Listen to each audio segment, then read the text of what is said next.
Bismillahirrahmanirrahim. Assalamualaikum warahmatullahi ta'ala wabarakatuh. Alhamdulillahi rabbil alamin. Wassalatu wassalamu ala asyrafil anbiya wal mursalin wa ala alihi wa sahbihi ajma'in. Qala rabbi shrah li sadri wa yassir li amri wa hlul 'uqdatam min lisani yafqahu qawli. سبحانك لا علم لنا إلا ما علمتنا إنك أنت العليم الحكيم ولا حول ولا قوة إلا بالله العلي العظيم ولا حول ولا قوة إلا بالله العلي العظيم. Alhamdulillah, pertama sekali kita bersyukur kepada Allah Subhanahu wa taala kerana dengan limpah kurnia-Nya dapat sama-sama sekali lagi pada kali ini kita bersiaran langsung di aplikasi TikTok untuk meneruskan perbincangan ataupun muzakarah kitab ni, kitab Risalah Al-Misbahul Munir. Itulah kitab yang sangat popular, yang sangat terkenal di kalangan para pelajar pondok khususnya di Malaysia. InsyaAllah pada petang ini kita akan sambung kembali bahasan yang seterusnya, insyaAllah masih lagi dalam bahasan sifat-sifat Rasul.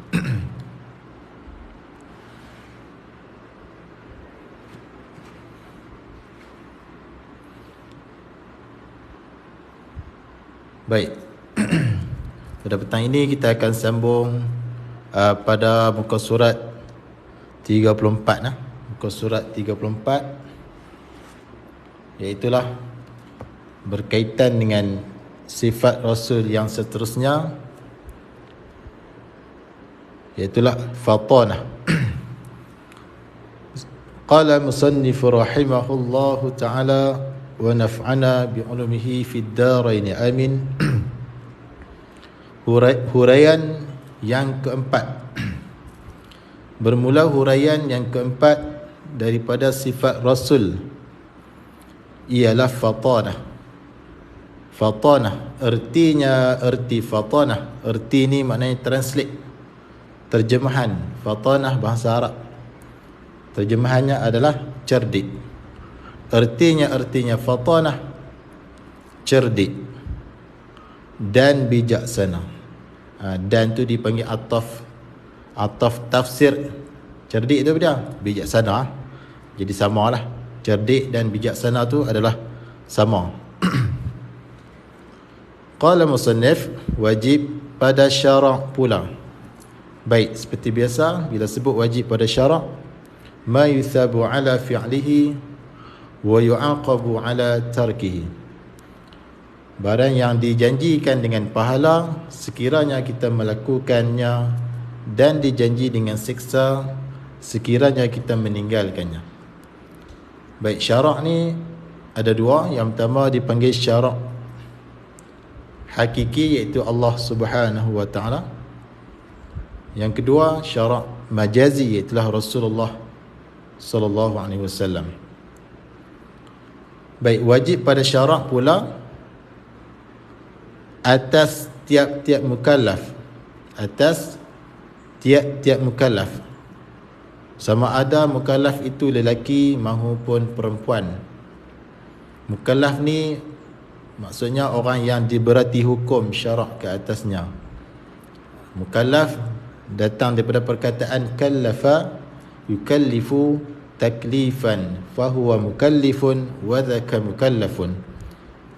Dia berada pada tempat isim maf'ul, maknanya mereka yang diberati hukum taklif, hukum syarak, wajib, haram, makruh, sunat, harus. Maknanya setiap perbuatannya tidak terlepas daripada 5 hukum taklifiyah tadi. Jadi mukallaf maknanya orang yang diberati hukum tersebutlah. Ada ketika perbuatannya menjadi haram, ada ketika perbuatannya menjadi wajib, ada ketika perbuatannya menjadi makruh, sunat dan harus. Baik, jadi di sini wajib ke atas tiap-tiap mukallaf itu mengetahui. Wajib mengetahui, yakni atas jalan belajar, oleh bahawa belajar sehingga mengetahui. Jadi diri perbuatan belajar itulah yang dikatakan wajib syarak. Talabu ilmi faridatun. Nabi kata talabu ilmi faridatun. Menuntut ilmu itu adalah suatu kefarduan, satu kewajipan ala kulli muslimin wa muslimatin, ke atas tiap-tiap orang Islam, lelaki dan perempuan. Maknanya diri menuntut ilmu itulah yang dikatakan wajib. Manakala diri mengetahui itu adalah kurniaan daripada Allah Subhanahu wa taala. Kalau direzekikan, maka Allah Taala bagi kita faham, insya-Allah. Tetapi menuntut ilmu wajib, maknanya wajib belajar tu sehingga mengetahui. Belajarlah sehingga mengetahui. Sekadar mengetahui sahaja ke? Tidak memadai dengan hanya mengetahui sahaja serta mengaku. Serta kena mengaku ataupun i'tiqad. Kena mengaku ataupun i'tiqad di dalam hatinya. I'tiqad tu maksudnya tambat, ikat kuat-kuat dalam hatinya. Hati tiap-tiap mukallaf tu lah. Kena tambat kuat-kuat dalam hati mukallaf tu. Jadi dengan ni terjemahan daripada huruf jar. Bahasa Arab huruf ba lah, terjemahan dia dengan. Jadi kaedah dia, huruf jar ini berkehendak kepada muta'allaq. Huruf jar berkehendak kepada tempat bergantung. Jadi sini dia muta'allaq dia adalah fa'il. Jadi mengaku tu dengan takluk pada mengakulah. Maknanya mengaku ni fa'il, takluk pada sinilah. Huruf jar ni takluk pada, bergantung pada fa'il. Mengaku dengan tentu sungguh. Dengan tentu sungguh Rasul itu Rasul itu tu bersifat, berkelakuan, bersifat dengan fatanah. Dengan fatanah. Erti fatanah, erti ni maknanya translate daripada bahasa Arab kepada bahasa kita. Ertinya erti fatanah, cerdik dan bijaksana. Di dam ni dipanggil ataf muradif, ataf tafsir. Cerdik itu dia, bijaksana sama lah. Sama. Cerdik pun itulah lah, bijaksana pun yang tu juga. Dan tentu tidak bodoh. Jadi tentu tidak bodoh ini dipanggil lazim. Lazim daripada cerdik, maka tak bodoh lah, tak bodoh. Sebab bijaksana dengan bodoh ini dua perkara yang berlawanan. Jadi dua perkara yang berlawanan tidak boleh duduk sekali. Kaedah mengatakan ad-diddani la yajtami'ani. Dua perkara yang berlawanan tidak boleh duduk sekali. Begitu juga lah, banyak lagi lah. Kita contohnya seperti tinggi dan rendah. Tinggi tak dengan rendah tu tak boleh duduk sekali. Kalau seseorang tu dia tinggi, maka dia tak rendah. Kalau dia rendah, maka dia tak tinggi. Maknanya dua perkara tersebut tidak boleh duduk sekali dalam satu masa. Yang ni pun samalah. Kalau kata bijaksana ataupun cerdik, maka tidak ada bodoh. Kalau ada bodoh, maknanya tidak ada cerdik. Baik. Jadi ini dipanggil istihalah. Rasul itu bersifat dengan fatanah, iaitu cerdik, maka tentu tidak bodoh.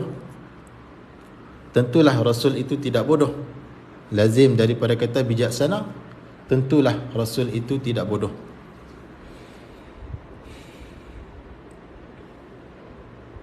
Baik. Mereka itu Rasul-Rasul tu pada menghentikan dan tentu tidak bodoh mereka itu, sambungan di sini. Dan tentu tidak bodoh mereka itu Rasul-Rasul pada menghentikan dakwaan-dakwaan yang sesat. Menghentikan maknanya mengalahkan dakwaan-dakwaan yang sesat yang timbul daripada orang-orang kafir. Jadi para Rasul ni dengan kecerdikan mereka, dengan kebijaksanaan mereka, mereka boleh menghentikan dakwaan-dakwaan yang sesat yang timbul daripada orang-orang kafir satu ketika dululah.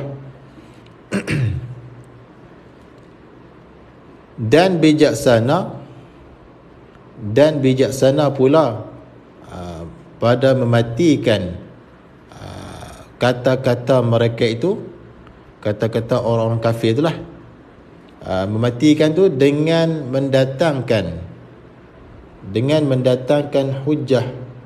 hujah yang terang. Contohnya seperti kisah Nabi Ibrahim dan Namrud lah. Jadi kepada mereka yang tahu kisah tu, dia faham lah. Maknanya Nabi Ibrahim berhujah dengan Raja Namrud tentang kerosakan berhala-berhala yang dilakukan oleh Nabi Ibrahim ketika itulah. Jadi Raja Namrud pun menuduh kata Nabi Ibrahim lah yang melakukan. Jadi Nabi Ibrahim pun berhujah tentang peristiwa tersebut lah. Baik, mereka itu orang-orang kafir dengan mendatangkan hujah-hujah yang terang dan sah sebagaimana didapatkan di dalam kisah-kisah dan cerita-cerita mereka itu para rasul dalam Quran. Maknanya dia ada kisah-kisah adalah tentang kecerdikan rasul-rasul ini yang diceritakan di dalam Al-Quran dan hadis, yang mereka itu para rasul mengalahkan dan mematikan dakwaan-dakwaan segala lawan-lawan mereka itu rasul. Dalam Quran ada kisah adalah kisah bagaimana rasul-rasul dengan kecerdikan dan kebijaksanaan mereka itu mereka dapat mengalahkan dakwaan-dakwaan musuh-musuh mereka, iaitu orang kafir. Mereka dapat mematikan dakwaan-dakwaan segala lawan mereka itu. Dan dalil atas bersifat mereka itu segala rasul dengan fatanah. Dalil maknanya bukti ataupun percaman. Dan dalil, yakni dan bermula dalil atas bersifat mereka itu segala rasul dengan fatanah, dengan cerdik, dengan kebijaksanaan. Mana ada dalil dan tidak bodoh. Maknanya dan dalil atas bersifat mereka itu para rasul dengan fatanah dan tidak bodoh mereka itu. Bila kata cerdik mereka itu, maka tak bodohlah mereka itu. Khabar ialah kita fikir. Kita fikir maknanya kita fikir dengan akal. Kita fikir tilik. Fikir tilik ni maknanya fikir berkali-kali. Fikir masak-masak. Selepas fikir. Selepas fikir. Itu dia panggil fikir tilik. Kita fikir tilik dengan akal. Dengan akal yang Allah Ta'ala bagi tu, iaitu jikalau ni fardu takdir. Kita cakap atas dasar fardu takdir, bukan pada hakikat. Jikalau lah rasul-rasul itu tidak cerdik, kalau rasul itu tidak cerdik dan tidak bijaksana, nescaya ni jawab syarat. Jikalau tu dibagi syarat, nescaya jawab syarat. Nescaya adalah rasul-rasul itu bodoh. Kalau lah rasul itu tak cerdik, tak bijaksana, nescaya adalah rasul-rasul itu bodoh. Sebab macam kata tadi lah, bodoh dengan bijaksana ni dia tak boleh duduk sekali. Kalau rasul tu tak cerdik, tak bijaksana, maka rasul-rasul pun bodoh. Dan iaitu rasul-rasul itu bodoh tu mustahil, yakni mustahil atas rasul. Bodoh itu mustahil atas rasul. Mustahil ni ma la yutasawwaru fil aqli wujuduhu. barang yang tidak digambarkan pada akal adanya. Maknanya bodoh itu akal tak boleh nak terupa kata ada bodoh itu pada Rasul. Akal tak boleh nak membenarkan kata Rasul itu bodoh. Mustahil bodoh atas Rasul kerana luput hikmah. Kerana luput hikmah, yakni tujuan yang dilantikkan jadi Rasul. Sebab nak jadi Rasul ni kena cerdik, kena bijaksana. Kalau Rasul itu bodoh, maka luputlah hikmah, tujuan yang dilantikkan jadi Rasul itu. Dan hikmah jadi Rasul itu ataupun tujuan dilantikkan mereka itu menjadi Rasul ialah mengalah, yakni untuk mengalahkan dan melemah segala seteru kafir. Itu tujuan Allah Ta'ala lantik mereka itu menjadi Rasul adalah untuk mengalah dan melemahkan segala seteru, yakni musuh-musuh kafir. Kalaulah mereka itu bodoh, tidak bijaksana, maka mereka luputlah hikmah dilantikkan mereka itu menjadi Rasul. Maka jika bodoh mereka itu, jika fardu takdir, jadi kita kata jikalau ni untuk dalil, untuk kita buat dalil, bukanlah pada hakikatnya. Cakap atas dasar fardu takdir sahaja. Dan jika bodoh mereka itu para Rasul, kalaulah mereka itu bodoh, nescaya tak dapatlah mereka itu para Rasul mengalahkan seteru-seteru mereka itu, yakni puak-puak kafir itulah. Kalau mereka bodoh, macam mana mereka nak mengalahkan seteru mereka itu? Dan iaitu bodoh mereka itu Rasul tu yang tak dapat nak mengalahkan seteru mereka itu mustahil akal tak boleh terima, tak tergambar di akal kata mereka itu bodoh yang tak dapat nak mengalahkan seteru mereka itu. Kerana apa? Kerana nyata keterangan di dalam Quran pada beberapa tempat yang menunjukkan bijaksana mereka itu. Jadi bercanggahlah dengan Quran, yang mana Al-Quran menceritakan tentang beberapa ayat yang menceritakan tentang kebijaksanaan mereka itu. Dan lagi pula jikalau mereka itu para Rasul bodoh, kalaulah mereka itu bodoh, nescaya seorang pun tidak yang mengikut mereka itu. Kalaulah para Rasul itu bodoh, tak ada seorang pun yang akan ikut mereka itu. Sebab orang bodoh ni siapa nak ikut, kan? Jadi orang yang pengaruh banyak tu orang yang cerdik. Tapi zaman sekarang ni kita tak tentu juga zaman sekarang ni. Kadang-kadang orang tertipu banyak. Kadang-kadang nampak macam cerdik, tapi tak cerdik pun. Itu pun ramai pengaruh zaman sekarang. Tapi kalau Rasul ni syarat dia kena cerdik lah. Kalau dia bodoh, macam mana orang nak ikut dah? Baik, kalau begitu kejaplah di hati kita bahawa sekalian Rasul itu bersifat dengan fatanah.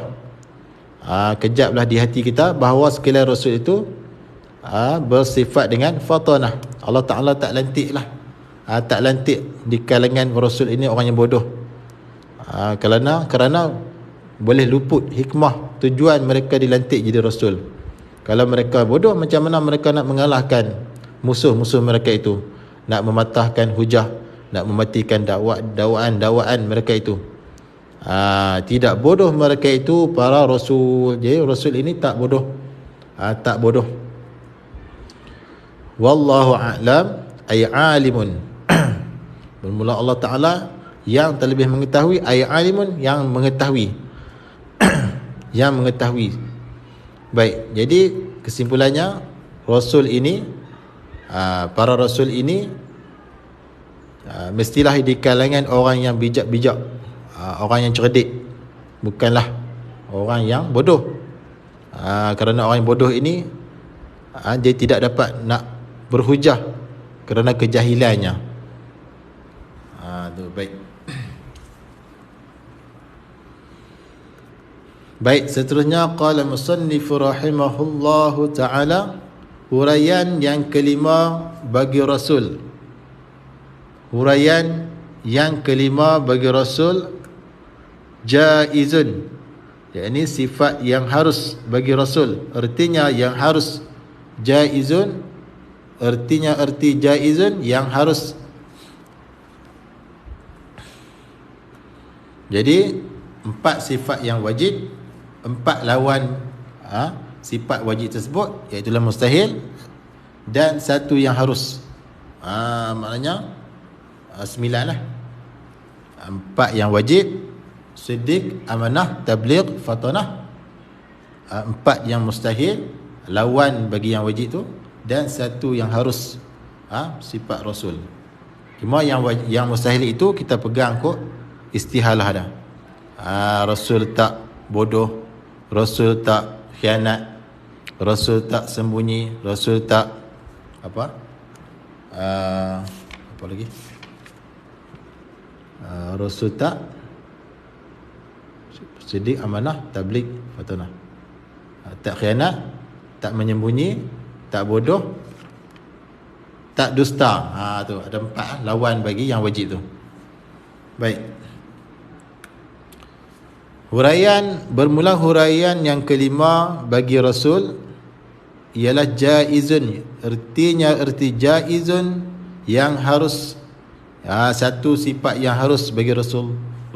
Para Rasul ada 1 sifat yang harus. Sifat yang wajib ada 4, siddiq, amanah, tabligh, fatanah, dan istihalah, iaitulah lawan bagi yang 4 tu.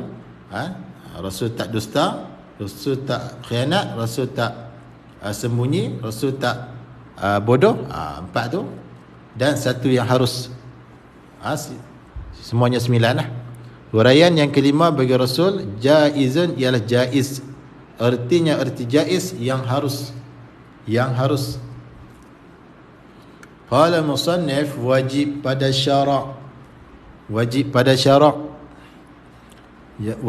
syarak juga atas tiap-tiap mukallaf, yakni orang yang diberati hukum syarak ke atasnya, mengetahui, yakni belajar sehingga mengetahui, serta mengaku. Lepas mengetahui kena mengaku, serta mengaku ataupun i'tiqad di dalam hatinya, hati tiap-tiap mukallaf tadi. Mengaku apa? Dengan tentu, dengan bahawasanya sekalian rasul-rasul itu harus jatuh kepada mereka itu sifat-sifat dan perangai-perangai seperti perangai-perangai manusia. Baik, sebut harus di sini, yakni harus di sini bukan makna boleh pilih, hanya dengan makna tak berlawanan lagi keadaan itu. Bukan harus di sini maknanya boleh pilih. Nak berperangai dengan manusia tak apa, tak mau berperangai dengan manusia pun tak apa. Bukan maksud macam tu. Harus di sini bukan dengan makna boleh pilih, hanya dengan makna tak berlawanan. Tak berlawanan lagi keadaannya Rasul, dan lagi keadaannya itu berperangai dengan perangai manusia. Bukan makna Rasul nak berperangai-perangai manusia pun tak apa, tak mau berperangai manusia pun tak apa. Bukan begitu maksud harus di sini. Kena faham lah. Dengan bahawasanya sekalian Rasul-Rasul itu harus jatuh kepada mereka itu Rasul-Rasul sifat-sifat dan perangai-perangai seperti perangai-perangai manusia. Maknanya para Rasul ini perangainya seperti perangai manusia macam kita lah. Yang perangai itu pula yang tidak membawa kepada kekurangan martabat mereka itu. Yang mana para Rasul walaupun mereka berperangai dengan perangai manusia, tetapi perangai tersebut tidak membawa kepada kekurangan martabat mereka. Yakni yang tidak membawa kepada jatuh martabat mereka menjadi Rasul. Memanglah mereka pun berperangai manusia kerana para Rasul manusia, tetapi perangai tersebut tidak membawa jatuh martabat mereka itu sebagai Rasul, dan tidak meluput akan hikmah jadi Rasul. Tidak meluput akan tujuan mereka menjadi Rasul. Tu sebab tujuan mereka jadi Rasul adalah untuk menyampaikan wahyu Allah kepada umat manusia. Itu tujuan mereka dilantik jadi rasul. Contoh berperangai manusia tu yang tidak menjatuhkan martabat mereka itu dan tidak meluputkan akan hikmah jadi rasul bagi mereka itu. Contoh dia seperti makan. Mereka makan, para rasul pun makan juga sebab mereka manusia. Kita pun makan juga. Dan minum mereka pun minum, kita pun minum. Sakit, baik, sakit, mereka pun sakit, kita pun sakit, para rasul pun sakit. Yakni sakit mereka itu yang tidak meliarkan hati manusia. Sakit para rasul sakit yang biasa-biasa saja, yang tidak meliarkan hati manusia. Adapun jikalau sakit yang meliarkan hati manusia, Allah Ta'ala pelihara ke atas mereka itu. Contohnya seperti sakit sopak, dan juzam. Sakit juzam iaitu pasien luruh daging, tu.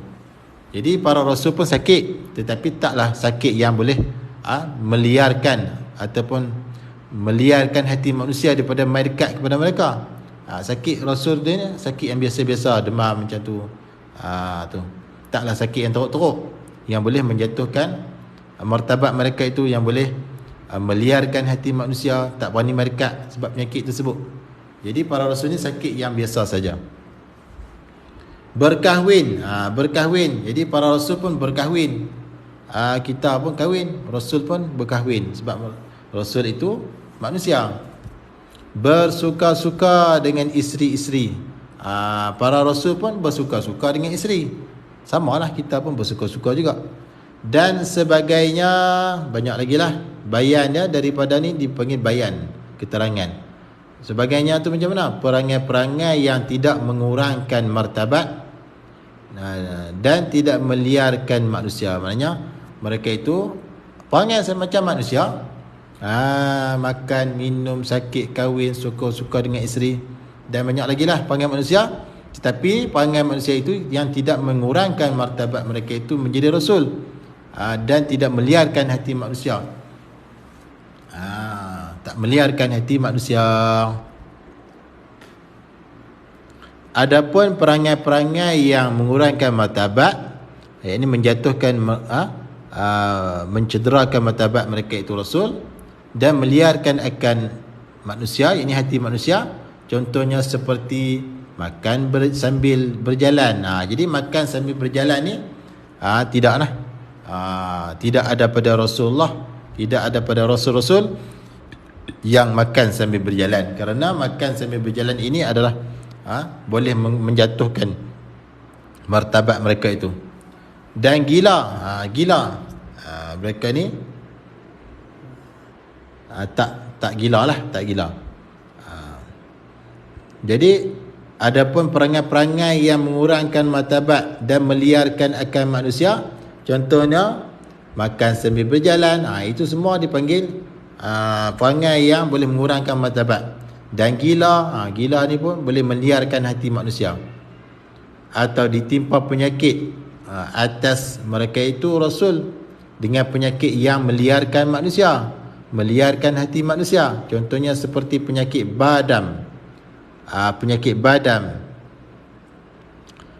apa ni?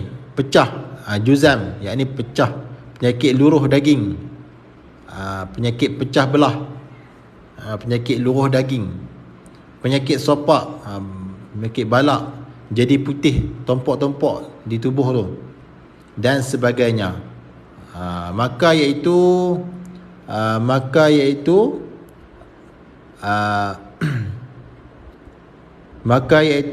perangai-perangai yang boleh menjatuhkan martabat mereka itu tu mustahil. Mustahil kerana luput hikmah jadi rasul, kerana boleh meluputkan hikmah dilantik mereka itu jadi rasul. Dan dalil yang ini, dan bermula dalil bukti atas harus jatuh dan harus berlaku kepada rasul-rasul, harus akan perangai seperti perangai manusia itu ialah dilihat oleh orang-orang yang semasa dengan mereka itu, iaitu para sahabat. Para sahabat sendiri melihat perangai-perangai rasul. dan sampai kepada kita lah. Jadi sampai kepada kita dengan khabar mutawatir, khabar yang berturut-turut, yang bertalu-talu, yang tak boleh dibangkit bohong sama sekali. Maknanya perangai, kesimpulannya, para rasul pun berperangai seperti perangai manusia biasalah. Cumanya mereka walaupun perangai mereka manusia, tetapi tidak menjatuhkan martabat mereka, dan tidak meliarkan hati manusia. Tu. Baik, jadi rasanya sekadar itu dululah untuk live kali ini. InsyaAllah ada masa nanti kita sambung pula bahasan yang seterusnya, insyaAllah. Jadi sekadar itu dulu. Mudah-mudahan sedikit sebanyak dapat menambahkan ilmu kita berkaitan dengan sifat Rasul, yang terakhir, sifat yang harus, iaitulah Rasul, para Rasul bersifat dengan sifat manusia, yang tidak mengurangkan martabat mereka itu. Jadi sekadar itu dulu, yang baik daripada Allah Subhanahu wa ta'ala, yang kurang dan yang lemah daripada kelemahan diri saya sendiri. Aqulu qawli hadha wa astaghfirullahal azim li wa lakum. Assalamualaikum warahmatullahi wabarakatuh.